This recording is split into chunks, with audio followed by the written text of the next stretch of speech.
오늘 요한복음 39번째 시간입니다. 환난을 당하나 담대하라. 환난을 당하나 담대하라라고 하는 제목으로 하나님 말씀 증거하겠습니다. 엊그제 비가 왔어요. 비가 오고 오늘 아침에 오실 때 좀 쌀쌀하지 않으셨어요? 기온에서는 8도, 예보에서는 그러던데 기온차가 큽니다. 이게 지금 우리 10월 중순이죠? 지난 추석이 9월 중순이었죠? 한 달 전에 열대야였는데 한 달 뒤에 이렇게 쌀쌀해진 기온을 우리가 지나가고 있습니다. 개인 위생에 여러분들 신경 쓰셔서 건강하게 이 가을도 잘 보내실 수 있기를 축복합니다. 우리가 지난주에 이제 열왕기서 말씀을 우리가 좀 끝났습니다. 끝났고 우리 매일 성경 말씀 드리는 거예요. 끝났고 이어서 예레미야 애가서를 들어왔는데 예레미야 애가서 여러분들이 아마 많이 들어보기는 하셨을 거예요.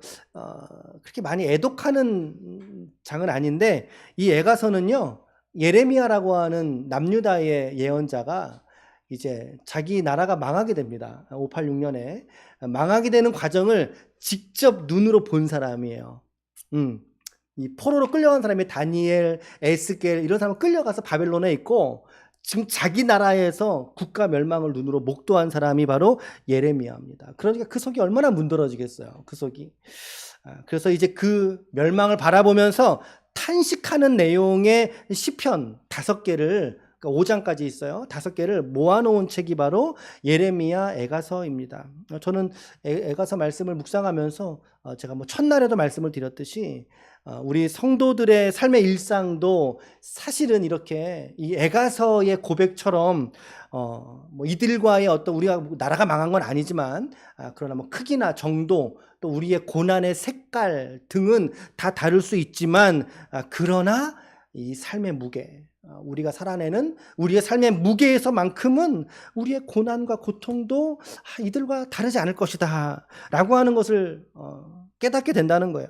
우리 성도들의 삶의 자리는 여전히 고대죠. 여전히 고대고 여러분들 또 힘들게 하루하루를 지나시면서 제가 이제 요 근래 들어서 저녁에 집에 들어가고 또 쉬었다가 그래도 제 방이라고 하나가 있어요. 이제 그나가 군대 간 사이에 있는 방으로 잠자려고 이렇게 딱 들어가잖아요. 딱 들어갈 때 마음이, 어제도 그랬어요. 어제도 딱 들어갈 때 마음이 너무 좋은 거예요. 마음이 침대에 누워서 잘 생각하니까 좋은 게 아니라, 그게 아니라 그냥 내가 혼자 머물러서 쉼을 얻을 수 있는 공간이 있다는 게 너무 좋은 거예요. 그래서 내가 너무 왜 좋을까 그 생각을 거꾸로 해봤어요. 해봤더니 어제가 너무 힘들었던 거예요. 그러니까 왜 힘들어? 네가 일한 게 뭐가, 아침에 운동 갔다가 오후에 운동 갔다가 설교 준비하고 뭐 여기 정리하고 좀 화분들 정리, 마음이 힘들었나? 화분 정리하면서 화분들 정리하고 뭐 그러면서 제가 이 설교 준비가 너무 힘들었던 거예요. 이 말씀 준비가 제가 준비하다 보면 주여, 아버지 이런 얘기를 수차례 해요. 이제 제 안사람은 여기서 기도하고 있고 그러다 보면은 저는 한편으로는 여보 나 이렇게 힘들어 이거 좀 들어줘 봐. 그러면서 이제 말하는 것도 있는데 하루가 고되니까 저녁에 들어가는 잠자리가 너무 달더라. 너무 그 시간을 기다리게 되더라. 근데 이게 저만의 모습일까라는 생각을 해보게 됩니다. 여러분들은 어떠세요? 여러분들 일상은 그렇게 녹록하십니까? 여러분 뜻대로 이렇게 뭐 척척척 일이 진행되시면서 그렇게 일이 하루를 여러분들 그렇게 살아내십니까? 아닐 거잖아요. 고통이 있고 어려움이 있고 또 새로 해보는 일들에 적응하느라고 힘들고 아래서 치이고 위에서 눌리고 그런 거 아니겠습니까? 고난과 고통이 함께 어우러지는 정말 눈물 없이는 들을 수 없는 그런 이야기들, 오늘 우리 어르신들의 삶이 또 그런 모습을 보여주고 있죠. 우리의 삶에 그렇게 있지 않습니까? 그래서 새벽에 이제 안사람하고 기도하면서 이런 애가서의 정서들이 공감되고 이런 성도들의 어떤 삶의 이런 것들이 제게 이입이 되는 것들을 경험하게 됩니다. 그래서 그런 마음으로 이번 한 주간 이렇게 기도했던 그런 한 주간이었던 것 같아요. 우리 이따가 여러분들 식사 후에 또 목장 모임 하실 때 다른 이야기도 좋지만 여러분들 일상에서의 이 고통의 문제, 고난의 문제, 삶의 무게, 그리고 간절히 바라는 여러분들의 소원들과 기도의 제목들 좀 투명하게 서로 좀 나누어 보시고 더불어서 함께 기도하는 기도의 연합이 있는 우리 믿음의 공동체가 기쁨의 공동체가 되시기를 축복합니다. 아멘. 예. 옆에 한번 인사합시다. 당신은 한 주간 기도하셨습니까? 시작. 집사님은 한 주간 기도하셨습니까? 기도하셨습니까? 엊그저께 금요일 날 저녁에 왠지 모르지만 현영 자매가 온라인으로 예배를 들어왔어요. 기도하려고 들어왔죠? 야근 중에 들어왔군요. 아하, 그랬구나. 그래서 저는 마음에, 우리 현영이가 직업 생활을 새로 시작을 했잖아요. 아이고, 힘든가 보다. 그래서 기도하러 왔나 보네. 저는 그랬거든요. 어떤 기도한 걸로 치겠습니다. 여러분들, 기도하셨습니까? 어떠세요? 우리가 새벽에 계속 이제 이런 식으로 요새 좀 기도 제목 여러분들에게 좀 나눠드리고 있는데, 페이지 한 넘겨주시면 제가 이제 아이디어가 떠오르더라고요. 아이디어가 어떻게 하면 제 고민은 어떻게 하면 우리 성도들로 말씀 읽게 할까, 기도하게 할까. 그게 제 가장 그거잖아요. 새벽에 말씀 전하면서 기도 제목 스타일로 계속 이제 저 1, 2, 3번으로 위주로 계속 이제 했었거든요. 근데 이제 또 아이디어가 떠오르더라고요. 새벽 기도 제목 밑에다가 이제 우리가 기도할 때, 주일 기도할 때, 이거 여러분들이 잊어버리시니까 잊어버리지 않도록 계속 좀 노출을 시키자. 그래서 우리 주일날 드리는 기도는 뭐라 그랬습니까? 여러분들의 기도의 한 주간에 그렇죠. 최소치의 기도의 분량이라고 제가 강조하면서 드리고 있잖아요. 그래서 이 말씀을 이렇게 제가 하고 있습니다. 약간 좀 흐리게 해서 지금 제시를 해드리고 있어요. 기도하시는 분들에게는 아마 작은 도움이 좀 되지 않을까라는 생각이 좀 들었고요. 여러분들에게 오랜 시간토록 기도하라는 말씀이 아닙니다. 예수님께서 잠자고 있는 베드로에게 너희가 한 시도 깨어 있을 수 없. 그 한 시는 1hour라는 말씀을 드려 1시간을 말씀하셨어요. 그렇죠? 하지만 저는 여러분들에게 1시간이 아니라 여러분들 일상에서 이 기도의 정신으로 삶을 살아내셔라. 성경은요 1시간만 기도하라 그래요? 아니면은 24시간 365일 기도하라 그래요? 1시간만 딱 예수님 말씀처럼 그래 1시간 말씀하셨어. 난 딱 1시간만 기도해야지. 그러면 59분 기도한 거는 기도가 아니고 1시간 1분 기도한 거는 그때서야 기도고 이런 겁니까? 그런 게 아니잖아요. 성경은 쉬지 말고 기도하라고 했어요. 기도를 쉬지 말라라고 말씀하셨거든요. 그러니까 무슨 말이냐면 기도를 하나님께 나아갈 때에 우리의 이 객관적인 잴 수 있는 시간의 단위 더 중요한데 더 중요한 본질은 뭐냐면 그 기도의 정신, 이 마인드, 이 간구를 가지고 일상을 살라는 거예요. 일상을 살라는 거예요. 이게 훨씬 더 중요한 내용이지 않겠습니까? 그래서 여러분들에게 이 기도를 권해드리고 이 기도의 삶을 여러분들이 살아낼 수 있도록 여러분들을 도와드리고 하는 게 저의 또 역할인 것 같아요. 여러분 기도하셔야 됩니다. 기도하셔야 됩니다. 기도하는 마음과 중심을 늘 하나님 앞에 겸손하게 갖고 일상을 살아내는 것, 그것이 바로 우리 성도의 복이라는 사실을 깨닫는 귀한 성도가 되시기를 축복합니다. 아멘. 또 이런 권면도 좀 드리면서 오늘 말씀을 또 이제 들어가도록 하겠습니다. 오늘도 우리는 요한복음 말씀을 함께 살펴보고 있는데 지난 주간에 말씀에서 저는 참 개인적으로 인상을 받았던 장면이 두 가지가 있는데요. 여러분들은 어떤 말씀에 좀 인상을 좀 받으셨나요? 지난주에. 저는 첫 번째는 가지가 나무에 붙어 있다고 열매를 맺는 게 아니구나 라고 하는 거였어요. 우리 생각에는 맺으면 그냥 알아서 자동으로 될 것 같잖아요. 근데 그렇지 않는 가지도 있다라는 사실인 거죠. 이게 저는 좀 인상받았어요. 더 놀라운 것은 열매를 맺지 않는 가지를 농부가 어떻게 한다고 성경은 말합니까? 농부가 잘라버린다. 가지치기, 전지질, 잘라버린다는. 그러니까 가지로서는 참 비참한 거죠. 안 그렇습니까? 나무에 붙어 있어야 생명을 갖는데 거기다 잘라내져 버린다는 거예요. 농부에게 잘라져 버리는 비참한 거죠. 두 번째 인상받은 것은 뭐냐면 농부가 그 가지에게 바라는 것은 있느냐 없느냐라는 거예요. 그러니까 우리는 그동안에 저는 이게 많고 적음의 문제로 여겼단 말이죠. 많고 열매를 많이 맺어야 하는, 말씀에서도 많이 맺는이라는 말씀이 있잖아요. 그러니까 많이 맺는 거에 관심. 하나를 맺어도 아주 아름답고 탐스럽게 누구나 따먹고 싶을 만큼의 탐스러운 열매로 맺는 거를 우리는 관심을 가졌는데, 인간들은. 그런데 하나님의 관점은 no, 나는 그거 관심 없어. 열매가 있니 없니, 존재 여부를 농부는 관심을 갖고 보시다라는 거죠. 그래서 우리가 이 말씀을 개인적으로 읽고 묵상하셨을 때는 이 말씀 얼마나 목가적입니까? 아름다운 얘기잖아요. 포도나무에 농부의 비유가 얼마나 아름다워요. 부드럽고 따뜻한 말씀으로 여겼지만 정작 꼼꼼히 살펴보니까 그 안에 내용은 어떻습니까? 아주 살벌한 내용이라는 거죠. 잘라버린다는 얘기니까. 잘라져 버려요. 교회에 내가 붙어 있다고 그래서 그게 전부가 아니라는 사실인 거죠. 내가 교회에. 또한 많이 맺고 적게 맺는 건 본문의 문제가 아니더라 이것입니다. 있느냐 없느냐. 저는 이 말씀을 다시 한번 또 이렇게 좀 묵상을 쭉 해보면서 이번 주에 이 말씀 다시 전해야 되겠는데 라고 하는 생각까지 들었어요. 사실은. 근데 물론 다시 전하지는 않더라도 이런 묵상이 참 귀하다.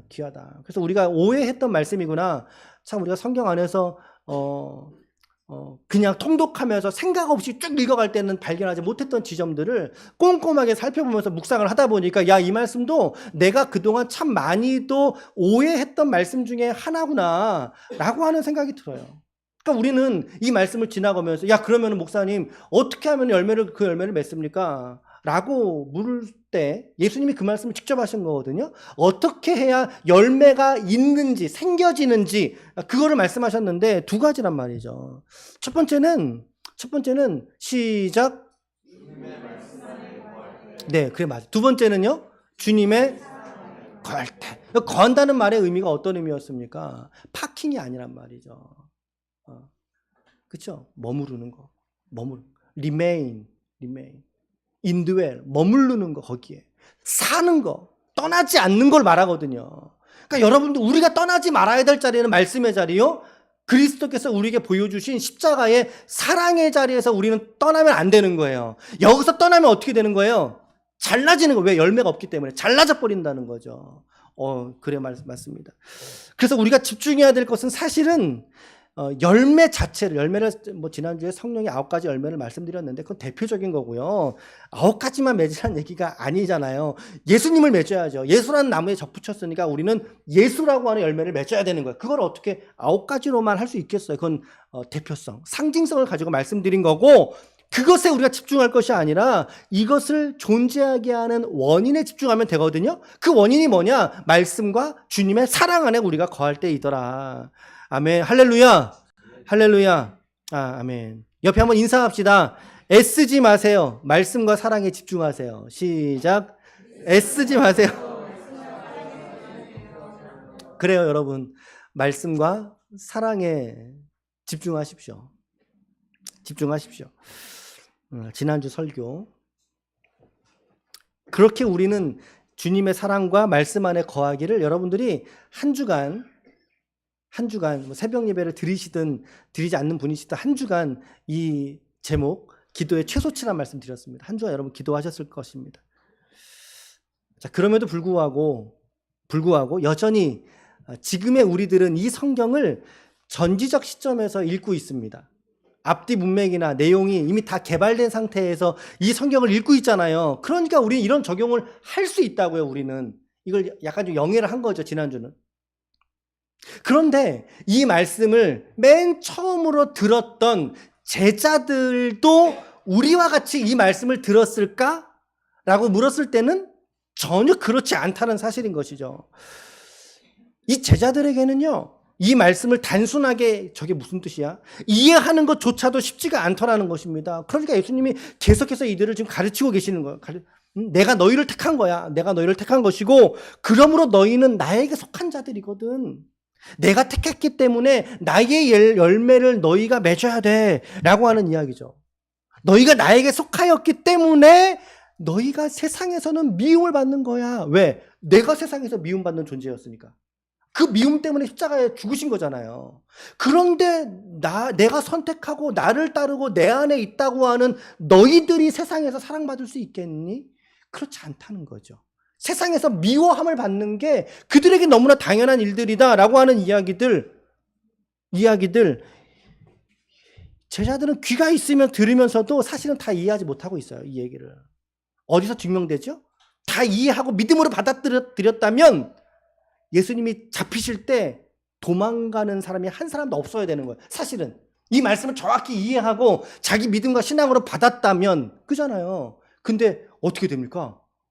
잡히시는 날 밤에 전부 다 흩어져 버리지 않습니까?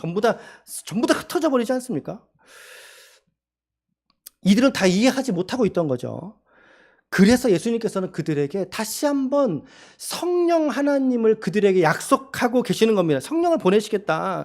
26절 같이 한번 읽어보겠습니다. 26절 시작.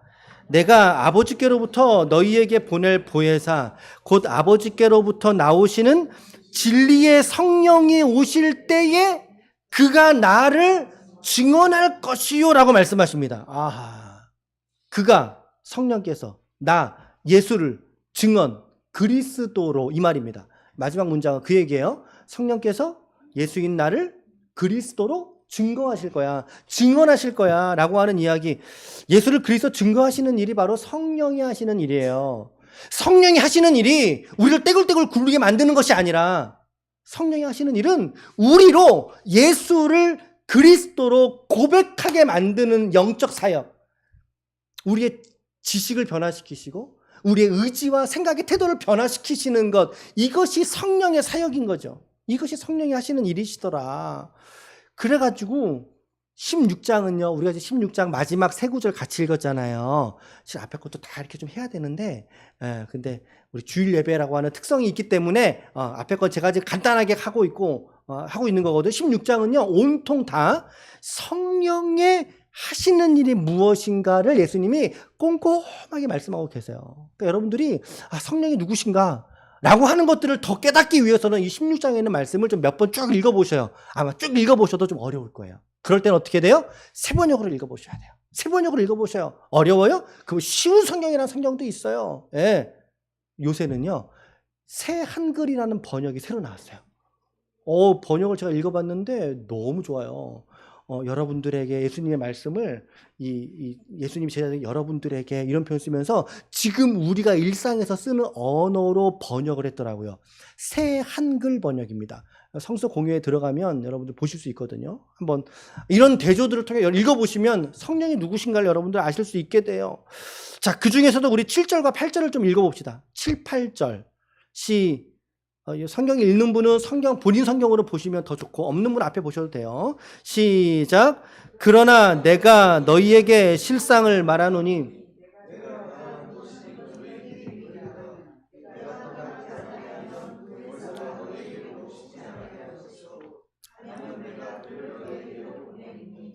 그가 와서 죄에 대하여 의에 대하여 심판에 대하여 세상을 책망하시리라. 예수님이 떠나시고 난 후에 보혜사 설명드렸습니다. 기억하시죠? 지지난주에 보혜사 성령을 보내시겠는데 그분이 하시는 일이 무엇인가 좀 정리해 볼 수 있겠죠, 여러분들? 첫 번째는 뭡니까? 첫 번째는 죄에 대해서 깨닫게 하신다. 죄에 대해서 깨닫게 하신다. 그래서 여러분 예수를 믿으면요, 예수를 믿고 내가 성령을 받으면요, 내 인식 구조가 변화돼요. 그래서 과거에는 그거 죄 아니었거든요. 분명히 죄가 아니고 내가 일상에서 그냥 편안하게 하던 행위였는데 그런 행위들조차도 성령이 내 안에 계시면 야 그거 예수님 하나님이 기뻐하지 않으시는 거야. 그거 죄야. 죄가 아니었던 것들을 죄로 재인식하게 된다라는 거죠. 참 신기한 일이 벌어지게 되는 겁니다. 예전에 그 일을 행하면서도 1절 죄인지 모르고 살던 내가 예수를 믿고 나니, 여기서 믿고 나니라는 표현에 이 믿고라는 표현은 인격적인 진실한 믿음을 말하는 거예요. 단순하게 교회를 나오면서 여러분 예수 믿는다라고 말씀하시면 안 돼요. 내 인격적인 동의가 이루어져 정말로 내가 예수 믿은 자라면 그 지체에게는 하나님의 영이신 성령께서 임하신 거거든요. 누구든지 성령으로 말미암지 않고는 아버지를 나를 주라고 할 수 없느니라. 아멘. 살던 내가 그것을 어느 순간 죄로 여기게 된단 말이에요. 아, 이거 주님이 기뻐하시는 게 아니야. 성령이 임하시면 죄를 깨닫게 하시는구나. 성령이 하시는 역사. 첫 번째. 두 번째는 뭡니까? 시작. 의에 대해서 알게 하신다. 의에 대해서 알게 하신다. 자, 여러분, 의가 무엇인지에 대해서 알려면 뒤집어서 반대급부로 의의 반대 개념이 뭔지, 역설적이지만 죄에 대한 의미를 깨달을 때 비로소, 그렇죠, 의가 무엇인지 더 분명하게 아는 거예요. 다시 말하면 죄를 깨닫는 무로 말미암아 의가 무엇인지를 알게 된다. 그러니까 세상에서 우리는 이런, 여러분들이 예수 믿기 전에 세상의 의가 무엇인지 혹은 세상의 죄가 무엇인지 여러분 생각해 보셨습니까? 그거에 우리는 관심 없이 살았잖아요. 그저 정치적 입장에서의 어떤 일을 할 수는 있지만, 그러나 죄와 의라고 하는 이러한 영적인 접근 도식으로서 세상을 이해하지 못했다고요. 그런데 예수를 믿게 되면 죄가 무엇인지 알게 되고, 그러므로 세상에 지금 있어야 될 의가 무엇인지 깨닫게 된다는 거예요. 성령이 믿는 자들 안에 행하시는 일이다. 마지막 세 번째는요. 마지막 아니에요. 세 번째 일이에요. 네 번째, 다섯 번째도 있으니까. 시작. 심판에 대하여 세상을 책망하신다. 책망하신다. 자, 이런 일을 누가 하시냐면 성령께서 하신다는 거죠. 13절도 읽어봅시다. 13절 시작. 그러나 진리의 성령이 오시면 너희를 모든 진리 가운데로 인도하시리니 그가 스스로 말하지 않고 오직 들은 것을 말하며 장래일을 너희에게 알리시리라. 아멘. 성령이 하시는 일은 또 무엇입니까? 네 번째는 진리 가운데로 인도하신다 이 말이에요. 진리 가운데로 인도하신다. 다섯 번째는 앞으로의 하나님의 심판을 깨닫게 하신다. 여기 장래일이라고 표현됐는데 이것은 단순한 미래의 일을 말하는 게 아니에요. 북이스라엘이 멸망했던 그 장래, 남유다가 멸망했던 그 장래의 일, 그 일을 말하는 거예요. 이 세상도 하나님의 주권 아래 반드시 심판하시는 날이 오거든요. 이것은 우리가 굳이 인류 최후의 날 그렇게 표현하지 않아도 하나님은 개인을 심판하시고요. 하나님은 온 세계와 열방을 심판하시는 하나님이셔요. 결국에 그날이 와요. 그날이 온다는 것을 깨닫게 한다는 거예요. 내가 하나님의 부르심 앞에 내가 서는 날이 오지. 하나님께 내가 심판받는 날이 오지. 여러분, 하나님께 여러분 심판받습니다. 우리 모두가 다 심판받아요. 그러나 우리는 의의 심판이죠. 생명의 심판이죠. 그죠? 이것을 깨닫게 하는 것이 성령께서 우리 가운데 하시는 일이다 라고 하는 거죠. 어쨌든 지금 우리들은 지금 목사가 좀 이 내용을 해설해드리고 설명해드리고 있으니까 여러분 다 이해는 안 되시더라도 그래도 어느 정도 이해는 좀 되시죠? 무슨 얘기를 저 목사가 하고 있는지는 좀 아시겠죠? 그런데 제자들은 어땠을까요? 제자들은 우리처럼 이렇게 알아들었을까요? 아니라는 거죠. 아니에요. 우리는 알아듣고 깨닫습니다. 왜? 우리 안에 성령이 계시잖아요. 성령이 계셔서 지금 하는 이야기가 무슨 의미인지를 깨닫게 하시는 거예요. 성령께서. 단 듣고자 하는 자들에게는 깨닫게 하시는 거예요. 듣고 싶지 않아. 나 저거 안 들을래. 나 지금 피곤하니까 그냥 잘래 라고 결정한 사람에게는 이 얘기가 안 들릴 거예요. 깨달을 수가 없겠지만, 그러나 예수님 뭐라고 말씀하셨습니까? 늘 비유를 말씀하시면서 맨 마지막 하신 말씀 뭐예요? 들을 귀 있는 자가 들을지니라. 들으리란 말은 듣고자 하는 의지, 개인적인 의지가 있으면 이 말은 들릴 거야. 그 말씀하신 거거든요. 지금 이 시간도 마찬가지인 것이 성령께서 우리 가운데 일하시면서 들을 귀 있는 주의 성도들에게는 이 말씀을 깨닫게 하시고 들리시는 줄로 믿습니다. 그런데 제자들은 못 알아듣는 거죠. 왜? 성령이 없고, 왜? 그들은 아직까지도 예수를 쫓아다니는 이유가 전혀 달라지지 않았기 때문인 것입니다. 사도행전 2장에 가서야 비로소 오순절 다락방, 마가다락방으로 추측이 되는 곳에서 120명이 넘는 제자들이 모여서 기도할 때 성령을 받거든요. 그 전까지는요, 아무도 이 이야기를 온전히 깨닫는 사람이 없었다는 거예요. 100% 이해하지 못합니다. 그 제자들은 예수님이 계속 하신 말씀이 뭐냐면 너 나를 보지 못할 거야. 이젠 나를 보지 못할 것이니라. 내가 너희에게 다시 오리라. 내가 아버지께 가리라. 이런 말씀을 우리는 다 알아듣잖아요. 근데 제자들은 이해하지 못하는 거죠. 도무지 이해하지 못하는 거죠.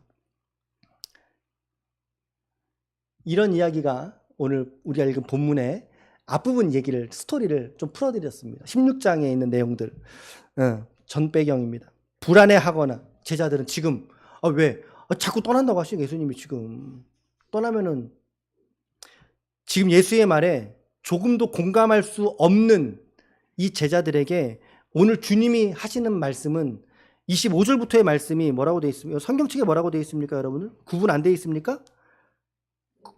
그렇죠. 내가 세상을 이겼다. 이겼다. 주님의 결론의 말씀이 우리가 읽은 31절부터 33절까지의 마지막 단락이 주님의 결론이었던 거예요. 앞부분은 쭉 해설, 말씀하셨던 내용이고 이것에 대한 결론, 야 이거야 라고 말씀하신 거죠. 우리가 압축적으로 좀 건너뛰었는데 25절을 좀 읽어보실까요? 25절 시작. 이것을 비유로 너희에게 일렀거니와 때가 이르면 다시는 비유로 너희에게 이르지 않고 아버지에 대한 것을 밝히 이르리라. 그러니까 지금까지 예수님의 말씀은 주로 어떤 이야기를 하셨다는 거예요? 비유를 들어서 말씀하셨다는 거죠. 포도나무의 비유라든지 성령이 하시는 일이라든지 이런 것들을 말씀하셨어요. 여러분, 이것만 말씀하셨을까요? 지금 이야기한 포도나무의 비유, 성령에 관한 일, 이것만 예수님 말씀하셨을까요? 아니면 더 많은 말씀을 하셨는데 그 중에 이것만 기록된 걸까요? 무슨 말씀인지 아시죠? 많은 말씀 하셨을 거 아니에요. 그 중에 이것만 기록된 거예요. 그러기 때문에 이 말씀하신 거죠. 이것을 너희에게 비유로 내가 다 알려주었다. 이제 그 얘기인 것입니다. 주님의 말씀은. 그런데 성령이 다시 오시면 때가 되면 다시금 너희에게 밝히 이를 거야. 아버지에 대한 것을 밝히 이르리라 라고 말씀하셨거든요. 그런데 이 본문의 위치가 언제냐면 연대기적으로 17장이 예수님의 마지막 중보기도 장이고 18장에 가서 잡혀버리십니다. 예수님이. 그리고 나서 예수님이 제자들에게 교훈하시는 내용이 없어요. 성경은. 오직 한 군데 요한복음 21장에 가서 베드로에게 양을 치라 먹이라 했던 그 부분. 다시 말하면 예수님은 또다시 제자들에게 이것을 가르치실 기회가 없으셨다는 거예요. 그러한 사건이 없어요. 그렇다면 이것은 뭐 어떤 걸 의미하는 것일까? 무슨 말인가? 이후로는 예수가 가르치시는 것이 아니라 성령께서, 그 말이구나. 성령께서 이제 아버지에 대한 이 일을 믿는 성도에게 밝히 가르쳐 주실 것이야 라고 말씀하신 거예요. 그래서 뭐가 됐어요? 때가 이르면이라고 말씀하신 거잖아요. 저 때가 언제겠습니까? 성령께서 임하시는 때. 성령께서 너희 가운데 충만하신 그때가 되면 너희가 밝히 알게 될 것이니라. 그날이 되면 아버지 앞에 너희가 이제 직접 기도하게 될 것이고, 그래서 지금 제가 좀 긍정적으로 생각이 난 건데 24절 좀 읽어볼까요? 없어요. 성경책에만 있습니다. 읽을 수 있는 분만 읽으시면 돼요. 24절 들어보셔요. 또 시작. 지금까지 너희가 내 이름으로 아무것도 구하지 아니하였으나 구하라 그리하면 받으리니 너희 기쁨이 충만하리라. 아멘, 아멘. 이제는 예수의 이름으로 하나님께 직접 기도할 수 있게 되는, 그것을 예수님 약속하신 말씀이신 거죠. 이것은 바로 하나님께서 너희를 사랑하셨기 때문이야. 사랑하셨기 때문에. 그러므로 28절. 내가 아버지에게서 나와 세상에 왔고 다시금 세상을 떠나 아버지에게로 가노라 라고 말씀하셨어요. 이제 예수님은 맞아요. 세상을 떠나죠. 아버지께로 가시죠. 전승에 의하면 예수님은 십자가에 달리셨던 3일 동안 지옥에 내려가셨다라고 하는 표현이 있죠. 그러므로 예수님께 지금 이 말 아버지께로 가느니라라고 하는 것은 승천을 말씀하신 거예요. 십자가에서 죽으시고 사망의 시점에 올라가신 게 아니라 승천 때에 아버지께 올라가시는 걸 말하고 있거든요. 어쨌든 아버지께서는 내가 아버지께로 지금 올라가느니라, 다시 아버지께로 가느니라. 그때서 제자들이 표현하는 거죠. 그렇습니까? 우리는 당신께서 하나님께로 나오심을 우리가 믿사옵나이다 라고 말합니다. 그게 30절 하반절이에요. 30절 하반절에 당신이 하나님께로부터 나오심을 믿습니다. 라고 하자 예수님은 31절에 이제는 너희가 믿느냐? 믿느냐? 이게 우리 성경은 이게 여러분 의문문이에요? 평서문이에요? 의문문이죠. 질문처럼 번역이 됐는데 새 번역이나 쉬운 성경에서는 평서문으로 번역했어요. 너희가 개역 한글 새 한글 번역에서는 여러분들이 이제야 믿는군요. 이렇게 번역을 했고. 여튼 새 번역이나 쉬운 성경은요. 너희가 이제 믿는다라고 번역을 했단 말이죠. 진짜 믿는 게 아니었거든요. 제자들이. 32절, 33절을 자 이제 우리가 꼼꼼히 좀 읽어봅시다. 이런 전 배경을 이해를 가지고 이제 이 말씀을 다시금 꼼꼼히 좀 살펴봅시다. 32절, 33절 시작. 보라 너희가 다 각각 제 곳으로 흩어지고 나를 혼자 둘 때가 오나니 벌써 왔도다. 그러나 내가 혼자 있는 것이 아니라 아버지께서 나와 함께 계시느니라. 이것을 너희에게 이르는 것은 너희로 내 안에서 평안을 누리게 하려 함이라. 세상에서는 너희가 환난을 당하나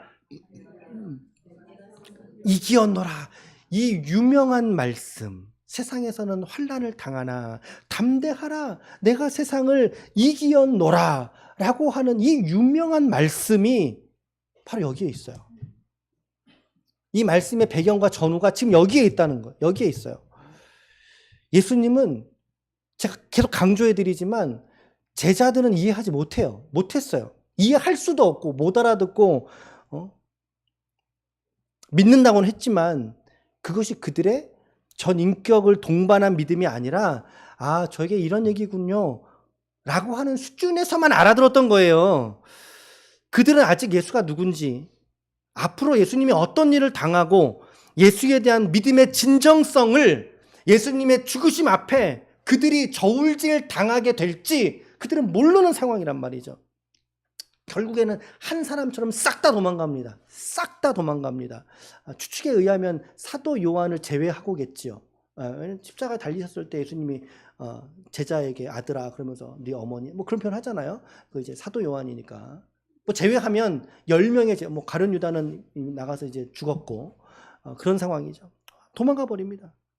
예수 제자들은요 지금의 본문에서도 제가 믿습니다라고 하는 그들의 표현, 완전하고 온전한 표현이 아니다.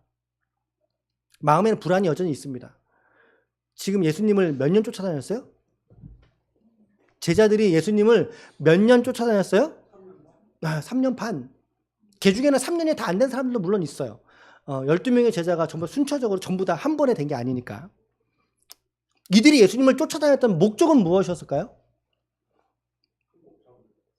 한몫 잡으려고. 왜 한몫을 잡으려고 그랬을까요? 예수님이 새로운 시대를 세울 새 정부의 수장이 될 것 같았거든요. 야, 저분 정도면은 뭔 일 하나 하시지. 그럼 내가 3년 동안 쫓아다녔는데 나 뭐 하나 주지 않겠어? 나도 한 자리 주시겠지? 그들 정서가 이미 제자들 안에 팽배해져 있어요, 여러분. 그 관점에서 성경을 보셔야 돼요, 사복음서를. 그렇게 보셔야 돼요. 그 상황에서 이들은 예수님의 말과 표현들, 이것들이 점점 자기들이 그리고 있는 바램과는 전혀 다른 각도라고 하는 거를 점점 알아채고 있는 거죠. 이들이. 그러니까 마음에 불안이 있을 것이고 그 불안에 이들이 잠식되어져 있는 상황이다. 제 평가는 그렇습니다. 이들은 지금 예수님이 막 간다 그러지, 환난을 받는다 그러지, 뭐 그러니까 이게 전혀 다른 길이잖아요. 그러니까 그들 마음에 불안이 있을 거예요. 17장에 예수님의 기도, 18장에 예수님 잡히십니다. 이 불안에 잠식되어 있는 제자들에게 예수님이 오늘 하신 말씀, 예수님의 결론이 이거예요. 내가 곧 혼자 될 건데 혼자 될 날이 왔고 벌써 됐다. 너희는 모두 흩어져 버릴 것이다. 다 도망간다 이 말이죠. 그날이 벌써 왔다. 33절. 이것을 너희에게 이르는 것은 너희로 내 안에서 평안을 누리게 하려 함이야. 세상에서는 너희가 환난을 당하지만 담대해야 돼. 내가 세상을 이겼기 때문이야. 이 구절 여러분 앞뒤를 좀 바꿔보시면 더 이해가 빠릅니다. 이해가 빨라요? 너희가 세상에서는 환난을 당하지만 담대해라. 내가 세상을 이겼기 때문이다. 이것을 너희에게 이르는 것은 너희로 내 안에 있는 평안을 너희가 누리게 하려 함이니라. 이렇게 이 두 문장을 바꿔보시면 훨씬 더 이 문장이 매끄럽게 다가옵니다. 매끄럽게. 그러니까 예수님은요, 제자들에게 지금 담대하라고 하고 있잖아요. 뒤집어 말하면 제자들은 지금 뭐 하고 있다는 것입니까? 불안해하고 있다. 두려워하고 있다. 두려움에 잠식되어 있다. 그런 상황. 제자들의 불안을 예수님은 다 알고 계셔요. 그래서 그들로 하여금 예수를 따르는 믿음에 대해서 어떤 대가를 너희들이 치루어야 하는지를 예수님 말씀하고 계시는 거죠. 야, 너희가 환난을 당할 거야. 왜? 무엇 때문에 이 환난을 당하게 됩니까? 예수를 믿는다는 이유 때문에 너희는 환난을 당할 거야. 이 세상 살이가 쉽지 않을 거야. 여러분, 예수를 믿는다는 것의 본질, 그 의미는 지금 이 시대 속에선 찾아볼 수가 없습니다. 이 시대 속에 이 교회들이 너무나 변질되어 버린 거 아닙니까? 그간의 교회 역사 속에서, 교회 역사 속에서 예수를 믿으면 복 받는다는 사상은 없었어요. 예수를 믿으면 복 받는다는 사상이 없었어요, 여러분. 교회 역사 안에. 오히려 초대교회 시절 1세기 그리스도인들은요, 예수를 믿으려면 자기 공동체를 떠나야 돼요. 유대 사회를 떠나야 되고요. 공동체를 떠나고 자기 목숨을 내놓고 믿는 거예요. 그죠? 예수를 믿다가 내가 죽을 수도 있다. 아니, 어쩌면은 그 죽음을 각오하고 죽은 사람처럼 마음에 여기고 그 전제를 깔고 예수를 믿기 시작했다고요. 그 전제를 깔고. 그러니 예수를 믿어서 무슨 병을 고치고 무슨 사업이 막 형통하고 그것은 우리 종교하고 관련이 없는 일이에요, 여러분. 안타깝지만 우리 종교는 그거를 약속하지 않아요, 여러분. 약속하지 않아요. 오늘 말씀을 보십시오. 이거 제 얘기가 아니라 예수님이 하신 말씀을 전해드리는, 예수님이 말씀하신, 예수 믿으면 예수님 환난을 당하게 되고요. 예수를 믿으면 세상의 조롱과 싫어함을 받아요. 멸시를 받아요. 멸시와 천대, 비아냥과 조롱을 받아요. 왜? 예수님이 그렇게 사셨잖아요. 그 예수를 믿는 우리의 삶에 어떻게 우리는 형통하고 잘되고 번영하고 번성하기를 바라며 그것을 우리 신앙의 궁극적인 목적으로 알고서 신앙생활을 할 수 있느냐, 그 말이에요. 그런데 그럼에도 불구하고 너 믿을래? 라고 예수님 말씀하신 겁니다. 너 믿을래? 여러분, 이런 전제에서 시작된 믿음과 예수를 믿으면 막 없던 복도 막 들어오고, 예. 저희 장모님께서 저를 되게 예뻐하셔요. 왜 예뻐하시냐면, 제가 이제 신혼을 차리고 나서 우리 장모님 집도 이사하고 집도 사고 잘 됐어요. 그럼 바깥 어르신들은 세상 분들은 어떻게 돼? 뭐가 잘 되면 잘 되는 일이 뭐가 어디서 찾으시잖아요. 그래서 좋은 사위가 들어와서 잘 됐다고 저를 이뻐하셔요. 여러분, 예수 믿으면 없던 복도 막 들어옵니까? 없던 복도 들어오고 의사들도 포기한 질병이 막 낫고, 이런 전제를 가지고 신앙생활을 시작한 사람과 너 예수 믿으면 너 죽어. 그런데 믿을래? 라고 하는 전제를 가지고 신앙생활을 시작한 사람과 과연 어떤 믿음이 예수님이 말씀하셨던 그 1세기 그리스도인들이 가졌던 그 믿음과 가까울까요? 한번 생각을 해보십시오, 여러분. 한번 생각을 어떤 믿음이 진짜에 가까운 믿음일까? 어떤 믿음이 정말 하나님께서 예수를 통해 아들을 십자가에 죽이시면서까지 우리에게 주시려고 하시는 그 믿음일까? 한번 생각해 보십시오. 내 만족과 내 이익 추구와 나의 어떠한 삶을 이 신앙생활을 통해서 보상받길 원하는 마음에서 예수를 믿는다고 말하는 것과, 예수를 믿으면 세상에서 미움도 받고 가족에게 외면도 당하고 환난을 당할 줄 알면서 믿는 사람과 과연 어떤 믿음이 정말 예수가 말씀하신 그 믿음, 1세기 그리스도인들이 쫓아갔던 그 믿음의 길과 같을 거냐는 거죠, 여러분. 저는 담대하게 말씀드릴 수 있습니다. 환난을 그리고 연단을 시련을 각오하고 예수를 믿은 그 사람이 예수가 말한 믿음에 더 가까운 사람이라는 것을 담대하게 말씀드릴 수 있습니다. 이 전제가 없이 예수를 믿으니까 예수를 믿다가 환난이 다가오면 자빠지는 거예요. 예수를 믿다가 사람과의 관계가 틀어지고 상처 주고 시험을 받으면 자빠지는 거예요.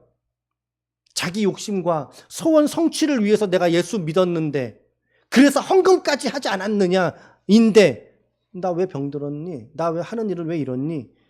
정작 자기가 원하는 그 일이 일어나지 않을 때 오늘 저와 여러분들의 믿음을 우리 지체들의 우리 믿음을 그런 기대 위에 여러분들의 믿음을 세우지 않기를 축복합니다. 축복합니다. 그것이야말로 모래 위에 세운 집인 거예요. 반석이 아니라 모래 위에 세운 집이라고요. 예수님은 너희가 나를 따르고자 하느냐? 환난이 다가올 거야. 고생과 연단이 수고와 눈물이 너 마르지 않을 거야. 그런데 너 나 따라올래? 그래, 따라와. 안심해. 담대해. 그러므로 담대하라고 말씀하신 거예요. 오늘 우리의 믿음은 세상을 나아갈 때 여러분 담대한 마음을 가지고 나아가십니까? 주님 어떻게 담대할 수 있습니까? 아니야. 내가 세상을 이겼거든. 자, 시제가 어떤 시제입니까? 주님의 이 말씀은 지금 완료형 시제를 말씀하고 계십니다. 이미 승리한 싸움이라는 거죠. 이미 승리한 싸움. 이미 일어난 사건으로 보신다. 무엇을? 예수님의 승리를. 그리고 예수님의 승리를 추종하며 쫓아가는 성도들의 승리를 오늘 예수님은 이기었노라 라고 선포하고 계시는 줄로 믿습니다. 성경은 그래서 이겼다라고 말씀하고 있는 거예요. 이길 것이다가 아니라 이길 수도 있다가 아니라 현재형 이긴다도 아니에요. 완료형이라고요. 이미 이겨놓은 싸움이라고요. 세상과 우리가. 하나님의 관점에서는요, 여러분, 하나님은 과거, 현재, 미래가 없으신 하나님이셔요. 하나님에게는. 그죠? 그러므로 하나님은요, 이미 한 눈으로 이 모든 시제들을 다 보고 계시고 다 알고 계시거든요. 하나님은. 그잖아요. 그래서 예수님이 십자가에 죽으시는 시점이지만 그러나 예수님도 이내 곧 사흘 만에 죽은 자 가운데 다시 살아나실 것을, 이 말은 뭡니까? 사망의 두려움에 매여있던 모든 자들을 생명으로 승리하게 하신 것을 말한 거거든요. 이것을 하나님 보고 계시는 거잖아요. 죽음과 동시에 예수님의 부활을 보고 있고 부활을 보신과 동시에 주님의 다시 오심도 하나님 보고 계시지 않습니까? 우리의 믿음이라는 것은 바로 이걸 말하는 거죠. 지금 여기가 아니라 승리하심까지도 선포하고 다시 오실 그 주님께서 우리 믿는 자들을 이 땅에 살면서 신원해 주시는, 예수님은 다 알고 계셨죠. 그래서 사망 권세를 깨고 부활하실 것들을. 그래서 제자들에게 야, 내가 이겼잖아. 그러므로 나를 믿는 너희는 담대해야 돼. 할렐루야. 담대해야 돼. 그래서 그 담대함이 마띠아까지 포함해 12명 다시 회복됐죠. 그리고 사도 요한만 이제 마지막까지 생존했었죠. 11명의 제자들이 전부 다 순교의 열매를 맺은 거예요. 하나님이 찾으시는 건, 나무 가지에게 찾으시는 건 열매가 있느냐 없느냐라고 그랬잖아요. 그들이 얼마나 비참하게 죽었습니까? 얼마나 고생하며 죽었습니까? 오케이, 그 우리의 관심이 아니에요. 죽었냐 안 죽었느냐, 순교의 열매가 있느냐 없느냐. 그래서 주님은 우리에게 이 말씀으로 내가 승리했으니 세상을 살아가는 너희들아, 나의 승리를 선포하고 너희도 이 승리를 누려라 라고 우리에게 오늘 말씀하고 계신 거죠. 그러므로 너희는 담대해라. 그리고 내가 너희에게 이 말을 하는 것은 내가 너희 안에 있어 내 안에 평강을, 샬롬을 너희 가운데 누리게 하려 하심이니라 라고 말씀을 하신 겁니다. 결국에 우리 신자들은 인생의 희노애락을 경험하게 될 때 변하지 않는 한 가지의 감정 상태가 있어요. 그게 뭐냐면 바로 평안입니다. 오늘 말씀에서 저는 평안입니다. 어떤 병에 걸려도 평안을 뺏어갈 수 없습니다. 어떤 사업을 해도 내 직장에서, 내 자녀에서 내 마음대로 잘 안 되잖아요. 각자가 되고 싶은 대로 되지 않잖아요, 우리 인생이. 그럼에도 평안입니다. 우리 믿는 자들의 삶에는 이게 구별이에요. 이게 세상과 다른 우리의 구별점이라고요. 구별되는 그 지점이라는 거죠. 이걸 진짜 샬롬이라고 말하는 거 아닙니까? 돈이 있어서 마음이 평안한 걸 그걸 누가 샬롬이라고 말해요. 그건 누구나 다 샬롬 하는데. 근데 건강할 때 샬롬한다는 건 그걸 어떻게 샬롬이라고 말해요. 샬롬은 그런 거예요. 변하지 않는 내 내면의 상태. 외부의 어떤 것으로부터 달라지지 않는 내 내면의 상태. 오늘 여러분들에게 하나님의 샬롬이 충만하시기를 축복합니다. 아멘. 옆에 인사합시다. 예수 안에서 샬롬 하십시오. 시작. 아멘. 예수 안에 있을 때 우리 샬롬 할 수 있어요. 오늘 설교는 다 했습니다. 지금 이제 해설은 다 했고요. 예수님은 오늘 이 제자들에게 성령의 일을 말씀하시고 자신이 이제 떠나갈 것과 다시 올 것, 그리고 제자들에게는 환난을 당하지만 담대해. 내가 세상을 이겼거든. 그러므로 나의 이 평강을 너희에게 부어줄게 라고 말씀하고 계십니다. 여러분들은 지난 한 주간 또 어떻게 보내셨습니까? 그 한 주간이 어떠했든지 간에 환난이 있고 마음에 상처가 있고 뜻대로 되지 않는 그런 스트레스가 있을지라도 예수님은 오늘 당신의 진정한 샬롬을 오늘 제자들에게 그리고 오늘 저와 여러분들에게 주시기를 원하셨던 것이죠. 오늘 예수님이 우리에게 주신 샬롬을 깨뜨리는 것은 무엇이 있습니까? 무엇이 깨뜨린다고 생각하십니까? 돈 때문입니까? 돈 문제? 사업이나 직장 문제? 건강 문제? 자식들, 가정이나 일터, 식구들, 내 자신의 문제? 어떤 대상이라 할지라도 그것이 본질적으로 성도에게 주신 예수의 샬롬을 빼앗아갈 수 없다는 것을 붙드는 한 주간이 되시기를 바랍니다. 아멘. 그래서 우리 오늘 세 가지 기도 제목 정리해드리고 마칩니다. 최소치입니다. 최소치. 첫 번째 시작.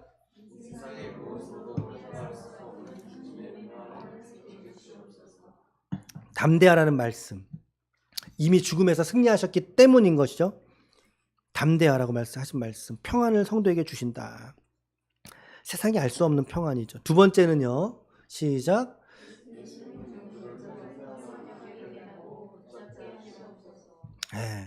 주님이 오늘 직접 하신 말씀입니다. 세상에서는 예수 믿는 너희가 환난을 당할 거야 라고 하는 게 주님의 말씀이에요. 여러분, 예수 믿는 것이 나의 부귀영화와 무병장수를 약속하는 것이 아닙니다. 이것이 우리 종교와 타 종교의 차이점이죠. 잊지 마십시오. 1세기 이 성도들이 가졌던 이 본연의 신앙에 가까워질수록 우리의 신앙은 더 건강한 신앙으로 하나님께 드려지게 될 것입니다. 내가 예수 믿는 목적이 뭔가? 주님 나를 부르셨는데 나는 어떻게 믿어야 되는가? 라고 하는 것들. 그러므로 마지막 세 번째는 시작. 주신 은혜를 말씀 안에서 보존하게 하시고 순종하게 하소서. 주님께서 담대하라라고 하시면서 뭐라고 하시냐면 이것을 이루는 것은 너희로 내 안에서 평안을 누리게 하려 함이니라 라고 말씀하셨잖아요. 내 안에서, 예수 안에서. 그러면 과연 그 예수 안이라고 하는 자리는 어디일까? 어디일까? 여러분 분명하게 여러분 아셔야 됩니다. 내 안에. 말씀이죠. 말씀. 오늘도 이 말씀들 잊지 마시고 이 기도의 최소치의 기도를 한 주간도 잘 감당하시길 바랍니다. 날마다 드리는 새벽 예배를 통해서 또 기도 제목을 계속 제안해 드리겠고요. 이 주일의 기도들 저의 제안이니까 참고하셔서 어떤 네네네.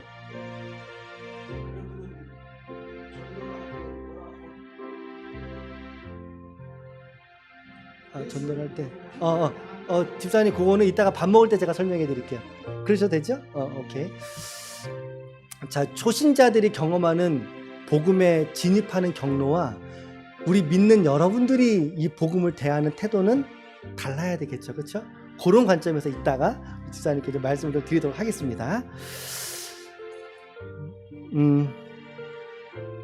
어떤 불안과 좌절과 실패가 여러분 앞에 있을지라도 오늘 주님의 이 말씀을 부여잡고 이 말씀에 순종하고 이 말씀 앞에 우리 자신을 날마다 비추고 세워가심으로 말미암아 하나님이 기뻐하시는 거룩한 우리 믿음의 권속들이 다 되시기를 예수님의 이름으로 간절히 축원합니다.